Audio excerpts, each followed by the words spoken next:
Uranium से समृद्ध और उन्नत परमाणु प्रौद्योगिकी से संपन्न देश ब्राजील परमाणु ऊर्जा से चलने वाली पनडुब्बियों के विकास से भारत की विशेषज्ञता और तकनीकी सहायता की सक्रिय रूप से मांग कर रहा है।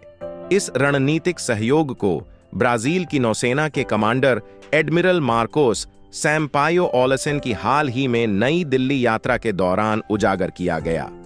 भारतीय नौसेना के वरिष्ठ अधिकारियों के साथ चर्चा में एडमिरल ओल्सन ने परमाणु पनडुब्बी क्षेत्र में भारत के साथ काम करने में ब्राजील की गहरी रुचि पर जोर दिया, खासकर तकनीकी जानकारी और प्रशिक्षण के क्षेत्रों में।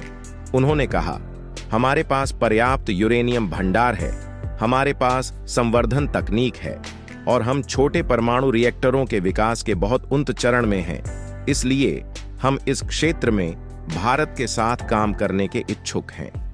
जबकि ब्राजील ने परमाणु प्रौद्योगिकी में महत्वपूर्ण प्रगति की है, वर्तमान में उसके पास परमाणु ऊर्जा से चलने वाली पनडुब्बियों के निर्माण में विशेषज्ञता का अभाव है, एक ऐसा क्षेत्र जिसमें भारत ने काफी कौशल का प्रदर्शन किया है। भारत वर्तमान में अरिहंत श्रेणी की 6000 टन विस्थापन वाली SSBN परमाणु ऊर्जा से चलने वाली बैलिस्टिक मिसाइल पनडुब्बी संचालित करता है और उसके पास विकास के तहत 2 और S4 श्रेणी की SSBN है। भारत के साथ सहयोग करने में ब्राजील की रुचि हाल ही में अपनी पहली परमाणु ऊर्जा से चलने वाली हमलावर पनडुब्बी अल्वारो अल्बर्टो के निर्माण की शुरुआत से और भी अधिक स्पष्ट हो गई है, जिसे 2029 में लॉन्च करने की योजना है। एक विस्तारित स्कॉर्पियन क्लास डिजाइन पर आधारित अल्वारो अल्बर्टो को 48 मेगावाट के प्रेशराइज्ड वाटर रिएक्टर द्वारा संचालित किया जाएगा। परमाणु पनडुब्बी के डिजाइन और निर्माण में भारत का अनुभव इस क्षेत्र में ब्राजील की प्रगति को गति देने में अमूल्य साबित हो सकता है। परमाणु पनडुब्बियों से परे, एडमिरल ओल्सन ने विभिन्न मोर्चों पर भारत के साथ नौसेना सहयोग का विस्तार करने की ब्राजील की इच्छा व्यक्त की।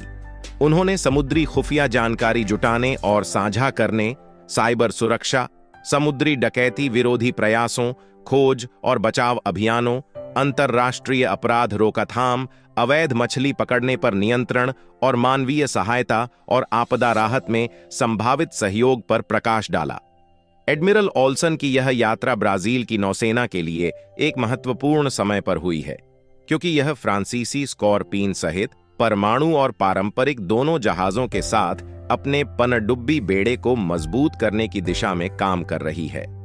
मुंबई में मझगांव डॉक्स का उनका दौरा, जहां भारत ने हाल के वर्षों में 6 स्कॉर्पियन बनाए हैं, पनडुब्बी रखरखाव और ओवरहॉल में भविष्य के सहयोग की संभावना को और रेखांकित करता है।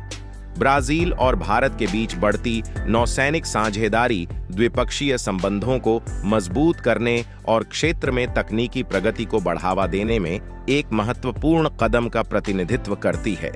जैसा कि एडमिरल ओल्सन ने स्पष्ट रूप से कहा, समुद्र हमें जोड़ेगा। ऐसे ही नॉलेजेबल वीडियो देखने के लिए हमारे चैनल को लाइक करें, सब्सक्राइब करें और बेल आइकॉन दबाएं। जय श्री राम।